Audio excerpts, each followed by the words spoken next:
Hello, everyone. Um, Imagine yourself sitting in a plane, dark at night, dimmed lights. You're sitting, listening to your music, watching a movie, or simply rejoicing a holiday that you just finished. All of a sudden, during that ordinary, everyday experience, you just see a flash of light, and then hell breaks loose.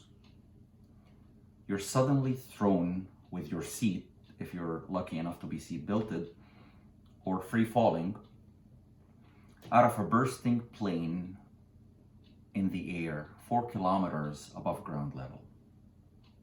You're exposed to the maximum acceleration your body mass can cause, and within around 12 seconds, you reach your terminal velocity of around 195 kilometers per hour or almost 120 miles per hour. You won't accelerate any further downwards.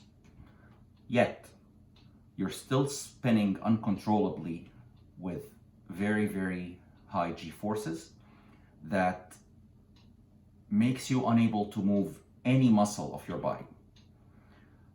You can't lift an arm, you can't move a leg, you might only, maybe, move your eyes.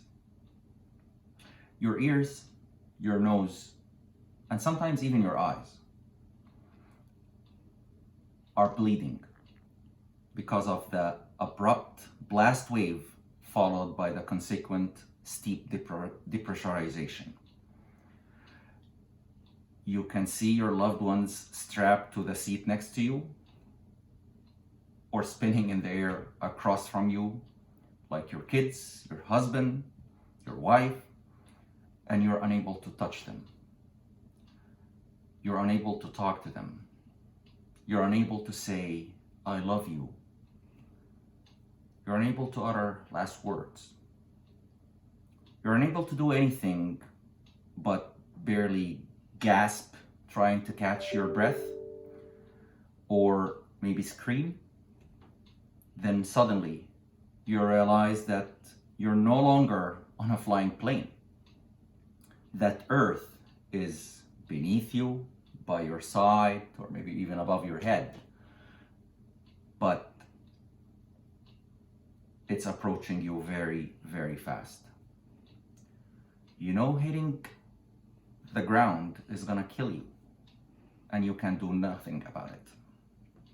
Now imagine going through this for a minute to a minute and a half for this height, 4 kilometers, and then finally you see the ground very close, coming at you very fast, and then splash, and everything is gone.